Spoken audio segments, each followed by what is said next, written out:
कामैस्तैस्तैर्हृतज्ञानाः कामैस्तैस्तैर्हृतज्ञानाः प्रपद्यन्तेऽन्यदेवताः तं तं नियममास्थाय प्रकृत्या नियता स्वया.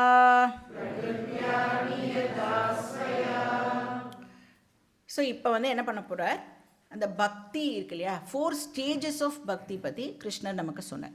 இங்கே என்ன பண்ண போகிறார், அந்த பக்தியையே இப்போ 2 பிரிக்க போகிறார். 2 கிளாஸிஃபை பண்ணி, ஒரு பக்திக்கு பேர் சகாம பக்தி அப்படின்னு பேர், இன்னொரு பக்திக்கு பேர் நிஷ்காம பக்தி. இதான் 2 விதமான பக்தி. ஸோ சகாம பக்தி பற்றி ஸ்லோகா நம்பர் 20 to 26 சொல்ல போகிறார். ஸோ சகாம பக்தியுடைய அட்வான்டேஜஸ் என்ன, சகாம பக்தியுடைய டிஸ்அட்வான்டேஜஸ் என்ன, அதெல்லாம் வந்து டிஸ்கஸ் பண்ண போகிறார்.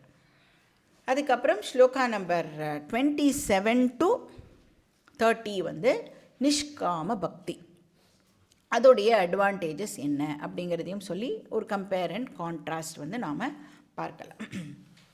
இப்போ பக்தி அப்படின்னா என்னன்னு பார்த்தோம்,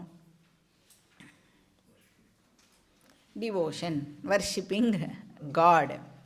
ஸோ எப்படி பகவானை வர்ஷிப் பண்ண முடியும், எதையாவது கொடுக்கணும் இல்லையா, அர்ப்பணிக்கிற அந்த பாவனா நம்மக்கிட்ட வந்து இருக்கணும்.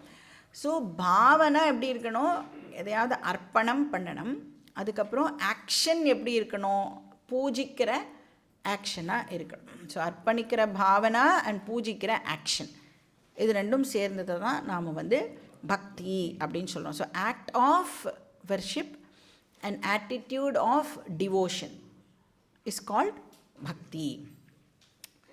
இப்போ சகாம பக்தி அப்படின்னு சொன்னால், இந்த டிவோஷனையே இந்த பர்சன் என்ன பண்ணுவான் அப்படின்னா, ஒரு ஃபைனைட் கோலை அடையிறதுக்கு இந்த டிவோஷனை ஒரு டூலாக இவன் வந்து யூஸ் பண்ணுவான்.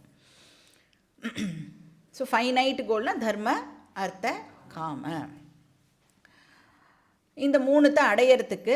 அர்த்த அப்படின்னு சொன்னோன்னா எல்லாம் நம்மளுடைய செக்யூரிட்டிக்காக நம்ம என்னெல்லாம் சேர்த்து வச்சுக்கிறோமோ அதெல்லாம் அர்த்த. இப்போ வந்து இன்ஃப்ளேஷன் வந்து இப்படி இருக்குது, அதனால நான் சேர்த்து வச்சுருக்கிற பைசா போராது அப்படின்னு சொல்லி என்ன பண்ணுவோம், இன்னும் வந்து நாம் சேர்த்து வச்சுப்போம் இல்லையா. அதெல்லாம் அப்புறம் ஒன்று பைசாவாக சேர்த்து வச்சுப்போம், இல்லைனா ஏதாவது ஒரு அசெட்டு அந்த மாதிரி இல்லை ஷேரில் போடுவோம். எல்லாம் என்னது அப்படின்னா அர்த்த. இல்லைனா ரிலேஷன்ஷிப்ஸு நாம் வந்து நிறைய டெவலப் பண்ணி வச்சுப்போம். இவாளோட நம்ம வந்து அசோசியேட்டடாக இருந்தால் நம்மளோட லைஃப்பில் நமக்கு வந்து ஒரு செக்யூரிட்டி வந்து கிடைக்கிறது அப்படின்னு. ஸோ அந்த ரிலேஷன்ஷிப்பு கூட என்ன அப்படின்னா அர்த்த அப்படின்னு சொல்லலாம். அதுக்கப்புறம் என்ன காம அப்படின்னு சொன்னால், நம்மளுடைய என்டர்டெயின்மெண்ட் பர்பஸுக்காக. ஏன் முதல்ல வந்து ஒரு சின்ன காரில் போயிட்டுருக்கோம் அப்படின்னா, இப்போ என்ன தோணும் நம்மளுக்கு, இதை விட இன்னும் ஒரு பெரிய கார் வாங்கினா இன்னும் பெட்டராக இருக்கும், இன்னும் கொஞ்சம் நம்ம என்ஜாய் பண்ணலாம் அப்படின்னு அந்த என்ஜாய்மெண்ட்டை ரிஃபைன் பண்ணிகிட்டே போகிறோம்ல, அது வந்து காமாக்கு கீழே வந்துடும். தர்ம அப்படின்னு அர்த்தம், புண்ணியம் அப்படின்னு அர்த்தம். இந்த இடத்துல தர்மா அப்படின்னு சொன்னால் புண்ணியம். ஸோ நாம் வந்து நிறைய நல்ல விஷயங்கள்லாம் பண்ணி புண்ணியத்தை சேர்த்துக்கணும் அப்படின்னும் எல்லாருக்குமே ஆசையானது இருக்கும். சரி, இந்த ஜென்மம் மட்டும் இல்லை, இப்போ நம்ம செத்து போயிட்டோம்னா நம்ம வந்து ஸ்வர்க்கத்துக்கு போகணும்னு கூட ஆசைப்பட்டு இன்னும் எக்ஸ்ட்ராவாக நிறைய புண்ணியங்களை கூட நாம் வந்து சேர்த்துக்கலாம். ஸோ பூலோகம் இது, புவர்லோகம், சுவர்லோகம், மகர்லோகம், ஜனலோகம், தப்பலோகம், சத்தியலோகம், இப்படி நிறைய லோகாஸ் இருக்குது. அப்போ இதுக்கெலாம் போனோன்னா இன்னும் எக்ஸ்ட்ராவாக நாம் வந்து புண்ணியத்தை சேர்த்துக்கணும். பட் இந்த தர்ம அர்த்த காம இது 3மே வந்து ஃபைனைட் கோல்ஸுக்கு கீழே தான் வரும். அப்போ பகவானை தவிர நாம் வேறு எதை கோலாக செட் பண்ணிட்டாலும் அது எல்லாம் என்ன கோல் ஆகிடும், ஃபைனைட் கோலாக இருக்கும். அப்போது பகவான் மட்டும்தான் இன்ஃபினிட் இல்லையா. Bhagavan is not limited by time and space. எது ஒன்று டைம் அண்ட் ஸ்பேஸ்க்குள்ளே வருதோ டெஃபினட்டாக அது சேஞ்சுக்கு உட்பட்டதாக இருக்கும், அழிவுக்கு உட்பட்டதாக இருக்கும். ஸோ எது ஒன்று வந்து டைம் அண்ட் ஸ்பேஸால் அஃபெக்டே ஆகாதோ அதுதான் இன்ஃபினிட்டாக ஆல் த டைம் இருக்கும். அதனால் அதர் தென் காட் பாக்கி என்னெல்லாம் நாம் வந்து லிஸ்ட்டு போட்டு வச்சுருக்கோமோ அதெல்லாம் வந்து ஃபைனைட். இப்போ ஃபைனைட் கோல்ஸை நாம் வந்து இந்த தர்ம அர்த்த காமன்னு சொல்கிறோம் இல்லையா, இதையே வந்து ஒரே ஒரு வார்த்தையில் சொல்லணும் அப்படின்னா ப்ரேயஸ் அப்படின்னு. தர்ம அர்த்த காமம் மூணுத்தையும் சேர்த்து ஒரு வார்த்தையில் சொல்லணும்னா ப்ரேயஸ்ன்னு சொல்லலாம். இது வந்து நம்மளுக்கு கட்டோபனிஷத்துலேருந்து இந்த வார்த்தையை நாம் வந்து பாரோ பண்ணிக்கலாம். ஸோ யமதர்மராஜா சொல்கிறார் ப்ரேயஸ் ஸ்ரேயஸ் அப்படின்னு ரெண்டு இருக்குது. அப்போ ஒரு ஒரு மனுஷனுக்கும் இது ரெண்டுமே கொடுக்கப்பட்டிருக்கு. நீ எதை சூஸ் பண்ணுற அப்படிங்கிறது உன் கையில் இருக்குது அப்படின்னு யமதர்மராஜா அங்கே சொல்லுவார். அப்போ சகாம பக்தி அப்படின்னா பக்தி பண்ணுறது மூலமாக நான் ஃபைனைட் கோல்ஸை அடையிறது. ஸோ மெட்டீரியலிஸ்டிக் பக்தி அப்படின்னு வச்சுக்கலாம் சகாம பக்தியை, ஆர் பிஸ்னஸ் பக்தி, கமர்ஷியல் பக்தி. நான் இதை பண்ணினா நீ எனக்கு இதை கொடு இப்படி கேட்போமா, இல்லைனா எப்படி கேட்போம் பகவான்கிட்ட? நீ எனக்கு கொடுத்துடு, அதுக்கப்புறம் நான் உனக்கு இதை பண்ணுறேன். இப்படி தானே பகவான்கிட்ட பேரம் பேசுவோம் நம்ம. நான் இதெல்லாம் பண்ணுறேன், நீ எனக்கு இது கொடுலாம் கேட்க மாட்டோம். இப்போ ஒரு எக்ஸாமே நம்மளுக்கு வந்து நல்லா நமக்கு தெரிஞ்ச கொஷின்லாம் வரணும்னா ஃபஸ்ட்டு கேட்டுறோம், எனக்கு தெரிஞ்ச கொஷின் வரட்டும், அதுக்கப்புறம் பாரு நான் வந்து உனக்கு 100 தேங்காய் உடைக்கிறேன், 108 தேங்காய் உடைக்கிறேன், இப்படி தான் சொல்லுவோம். ஸோ அந்த மாதிரி நம்ம வந்து ஃபைனைட் கோல்ஸு அதை வந்து அடையிறதுக்கு பகவானை வந்து டூலாக யூஸ் பண்ணினோன்னா அந்த பக்திக்கு பேர் சகாம பக்தி. அப்போ ஒரு ஜோக் ஒன்று சொல்லுவாள். ஒரு பர்சன் வந்து ரொம்ப ஏதோ ஒரு உடம்பு சரியில்லை அந்த பர்சனுக்கு. அதனால அவன் வந்து ஆஸ் யூஷுவல் உடம்பு சரியில்லைன்னா நம்ம பகவான்கிட்ட பிரார்த்தனை பண்ணிப்போம் இல்லையா, பகவானே எனக்கு வந்து உடம்பு சரியாக போச்சுன்னா நான் வந்து உனக்கு இதை கொடுக்குறேன் அப்படின்னு. இந்த பர்சன் வந்து திருப்பதி பெருமாள் கிட்ட எனக்கு வந்து உடம்பு சரியாக போச்சுன்னா நான் வந்து என் கையில் ஒரு வைர மோதிரம் போட்டுருக்கேனே, இந்த வைர மோதிரத்தை உனக்கு காணிக்கையாக கொடுக்குறேன் அப்படின்னு வந்து இந்த பர்சன் வேண்டினான். அஃப்கோர்ஸ் இந்த பர்சனுக்கு கொஞ்ச நாளில் உடம்பு வந்து சரியாக போச்சு. இப்போ உடம்பு சரியாக போனோடனே ஞாபகம் வருது, நம்ம வந்து திருப்பதிக்கு போனோம், நம்ம பகவான்கிட்ட பிரார்த்தனை பண்ணிகிட்டு இருக்கோம் அப்படின்னு. சரி இவன் வந்து இப்போ திருப்பதிக்கு போகிறதுக்கு முன்னாடி இந்த பர்சனுக்கு என்ன தோன்றுறது அப்படின்னா, நாம் வந்து வேண்டின்றோம் கரெக்டு, இந்த வைர மோதிரத்தை போடுறேன்னு வேண்டின்றோம். ஆனால் அன்னைக்கு இந்த வைர மோதிரத்தோட விலை 50,000, இன்றைக்கி இந்த வைர மோதிரத்தோட விலை வந்து 1.5 லட்சம். இப்போ நான் வேண்டின்ற போது 50,000 தானே, அப்போ நான் 50,000 போட்டுடுறேன் பகவானுக்கு, கரெக்டாக தானே, நான் எங்கேயுமே தப்பு பண்ணலையே அப்படின்னு இவனே அவனை வந்து கன்வின்ஸ் பண்ணிட்டு திருப்பதிக்கு போகிறான். திருப்பதிக்கு போய் பெருமாள்லாம் சேவிச்சுட்டு அந்த உண்டியல்கிட்ட வந்த உடனே, எப்பயுமே என்ன உண்டியல்கிட்ட செம்ம கூட்டம் இருக்கும், பெருமாள்கிட்டே எவ்வளோ கூட்டமோ உண்டியல்கிட்டையும் அவ்வளோ கூட்டம். ஏன்னா எல்லாருக்கும் அவ்வளோ பிரார்த்தனை இருக்குல்ல. இப்போ எல்லோரும் மஞ்சள் துணியில் முடிஞ்சு இதை போட்டு எல்லாம் பண்ணுறோமே. ஸோ ஒரு பெரிய கியூ நிற்கிறது, இடித்து பிடிச்சி தள்ளுறா. இவனும் என்ன பண்ணுறான், 50,000 எடுத்துன்னு வந்திருக்கான், 50,000 உள்ளே போடுறான். போடும்பொழுது என்ன ஆகிடுறது, இவனுக்கு உடம்பு சரியில்லைல்ல, அதனால் இவன் வந்து ஒல்லி ஆகிட்டானா, அதில் மோதிரமும் லூஸாக இருந்திருக்கு, அந்த மோதிரம் வந்து உண்டியல் உள்ள விழுந்தெடுத்து. ஸோ நாம் வந்து ஸ்மார்ட் அப்படின்னா கடவுளை என்ன சொல்கிறோம், ஐ ஆம் யுவர் டேட் அப்படிங்கிறார் அவர். அதனால் பகவான்கிட்ட வந்து நாம் இந்த மாதிரி இந்த பிஸ்னஸ் பக்திலாம் இருக்குல்ல, எல்லாம் ரொம்ப என்ன சொல்கிறது, ரொம்ப லோ லெவல் பக்தி. அதனால் சகாம பக்தியே வந்து நமக்கே தெரியாமல் இதை வேணும் அதை வேணும்னு போய் பகவான்கிட்ட பிச்சை எடுத்துகிட்டு இருக்கோம். ஆக்சுவலி நம்மக்கிட்டே ஒரு பொக்கிஷம் இருக்குது, அது தெரியாமல் பகவான்கிட்ட போய் இதை கொடு அதை கொடுன்னு கேட்டுருக்கோம். ஸோ இது வந்து சகாம பக்தி. அப்போ ரெண்டாவது டைப் ஆஃப் பக்தி இருக்கே நிஷ்காம பக்தி. இது வந்து மெட்டீரியல் விஷயங்களுக்காக யூஸ் பண்ணுற பக்தி இல்லை. இப்போ சகாம அப்படின்னு சொன்னால் நான் ஆசைப்படுறத வேண்டிக்கிறது சகாம. நிஷ்காமனா எனக்கு ஒன்றும் வேண்டாம், வேற ஒருத்தருக்காக வேண்டிக்கிறது இல்லை. நிஷ்காம, காமங்கிற வார்த்தை அங்கேயும் இருக்கு இல்லையா. இப்போ நிஷ்காம அப்படின்னா அதுவும் நான் ஆசைப்படுறது தான், ஆனால் மெட்டீரியல் விஷயங்களை நான் ஆசைப்படலை. ஆனால் என்ன வேணும் எனக்கு இப்போது, எனக்கு பகவானையே அடையணும், மோக்ஷங்கிற கோலை நான் அடையணும். எனக்கு தர்ம அர்த்த காமெல்லாம் வேண்டாம், ஆனால் மோக்ஷங்கிற கோலை நான் அடையணும். அது எனக்கு, அதில் எனக்கு ஆசை இருக்குது. அந்த ஆசையை நீ என்னை நிறைவேற்று அப்படின்னு பகவான் கிட்ட பிரார்த்தனை பண்ணிட்டோன்னா அதுக்கு பேர் நிஷ்காம பக்தி. அப்போ எந்த பக்தி வந்து இப்போ நம்மளே பார்க்கலாம், எது வந்து கிரேட்டு, சகாம பக்தியா நிஷ்காம பக்தியா? இப்போ கிருஷ்ணர் வந்து என்ன சொல்கிறார், ரெண்டுமே ஓகே, பட் அல்டிமேட்டாக ஒரு பர்சனும் சகாமத்திலேருந்து நிஷ்காமத்துக்கு ஒரு நாள் இல்லை ஒரு நாள் வந்தே ஆகணும். நீ இந்த ஜென்மத்தில் வந்தனா வா, இல்லை எத்தனையோ ஜென்மம் உனக்கு எடுத்துக்க போகிறேன்னா எடுத்துக்கோ, ஆனால் நீ என்கிட்ட இந்த இதுக்கு வந்து தான் ஆகணும் அப்படின்னு சொல்கிறார். ஸோ நிஷ்காம பக்திக்கு எல்லாரும் ஒரு நாள் வரணும், டைம் எடுத்துக்கோ ஆனால் வந்துடு அப்படின்னு சொல்கிறார்.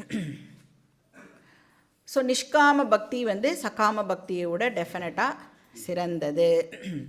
ஸோ இங்கே வந்து இப்போ பார்க்க போகிற ஸ்லோகங்கள் எல்லாம் பகவான் வந்து தன்னை என்னவா இந்த இடத்துல வந்து சிம்பிளைஸ் பண்ணிக்கிறார் அப்படின்னு பார்த்தோன்னா, பகவத்கீதாவை பொறுத்த வரைக்கும் கிருஷ்ணர் தன்னை இன்ஃபினிட் ஈஸ்வராவாக தன்னை ரெப்ரசன்ட் பண்ணிக்கிறார். ஸோ இதை வந்து நாம் நல்லா அண்டர்ஸ்டாண்ட் பண்ணிக்கணும். அப்போது பகவத்கீதாவை பொறுத்த வரைக்கும் கிருஷ்ணர் அப்படின்னு சொன்னால் இன்ஃபினிட் காட் ஆர் மோக்ஷம் அப்படின்னு நாம் வந்து அதை அண்டர்ஸ்டாண்ட் பண்ணிக்கணும். இப்போ கிருஷ்ணரை தவிர பாக்கி தேவதாஸ்லாம் இருக்காள்ல, அவளாம் இப்போ என்ன ஆகிடுவா இந்த கான்டெக்ஸ்டில்? பகவத்கீதாவை பொறுத்த வரைக்கும் கிருஷ்ணர் இன்ஃபினிட் அப்படின்னு சொன்னால் பாக்கி தேவதாஸ் எல்லாம் இப்போது ஃபைனைட்டாக ஆயிடுவா. இப்போ வந்து கிருஷ்ணர் நமக்கு தெரியும் பர்சனல் காட், அவருக்கு ரூபம்லாம் கொடுத்தோன்னா ஃபைனைட் காடு தான். ஆனால் அந்த ஃபைனைட் காட் இப்போ தன்னை எப்படி ப்ரெசென்ட் பண்ணிக்கிறார் அப்படின்னா, இன்ஃபினிட்டை நான் ரெப்ரசன்ட் பண்ணுறேன் அப்படின்னு சொல்கிறார். இப்போ வந்து இந்த எக்ஸாம்பிள் சொன்னால் நமக்கு புரியும். இப்போ நம்மளோட கண்ட்ரி இருக்குது, நம்ம கண்ட்ரியை ரெப்ரசன்ட் பண்ணுறதுக்கு நாம் ஒரு குட்டி ஃப்ளாகை யூஸ் பண்ணுறோம், கரெக்டாக? Flag is not country, but flag represents the entire country, கரெக்டாக? கண்ட்ரிங்கிறது ரொம்ப பெருசு, அதை வாஸ்ட் கண்ட்ரியை எப்படி இத்தினூண்டு ஃப்ளாகில் கொண்டு வர முடியும்?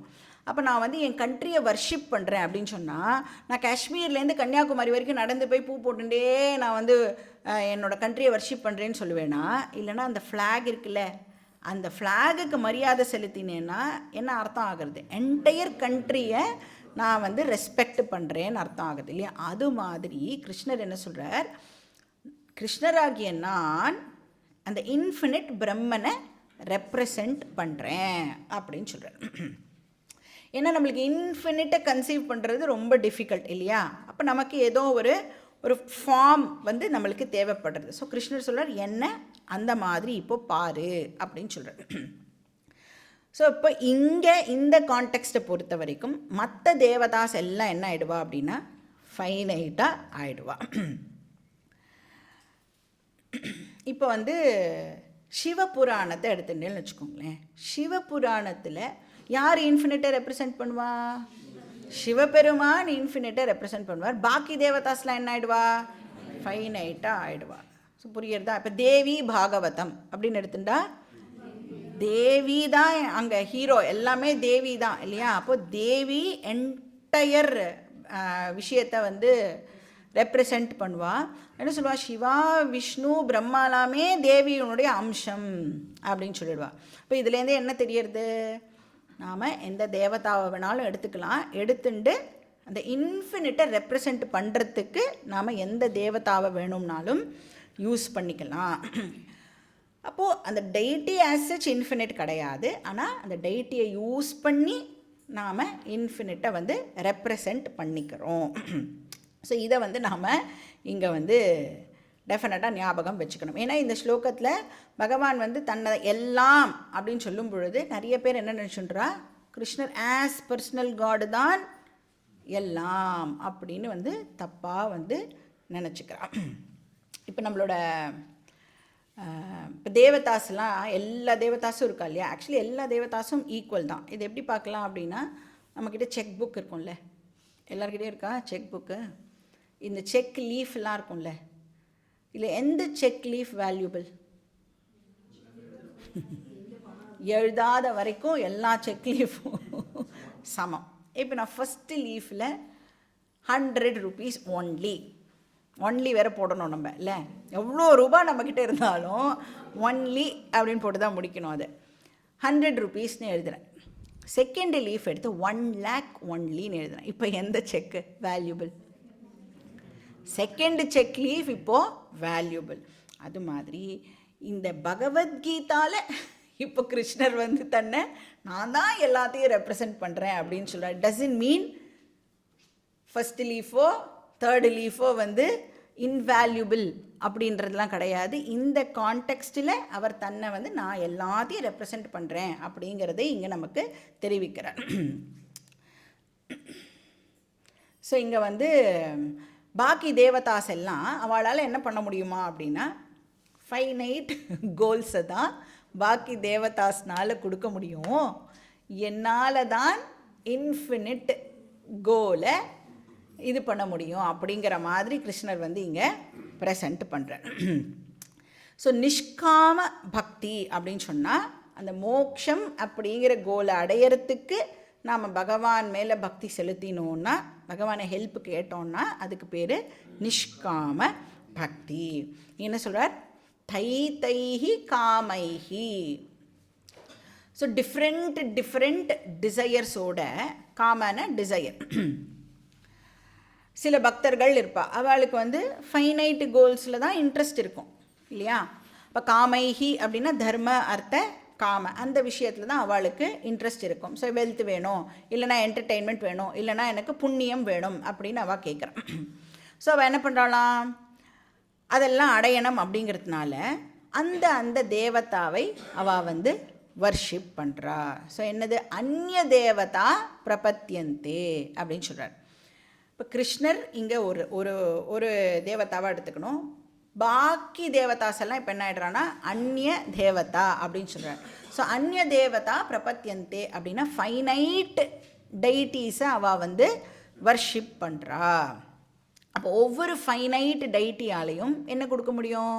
ஃபைனைட் கோலை டெஃபினட்டாக வந்து கொடுக்க முடியும். இப்போ லக்ஷ்மி தேவி இருக்கான்னு வச்சுக்கோங்களேன், அவளால் என்ன கொடுக்க முடியும்? என்ன இப்படி கேட்டுட்டே? அவளால் என்ன கொடுக்க முடியும்?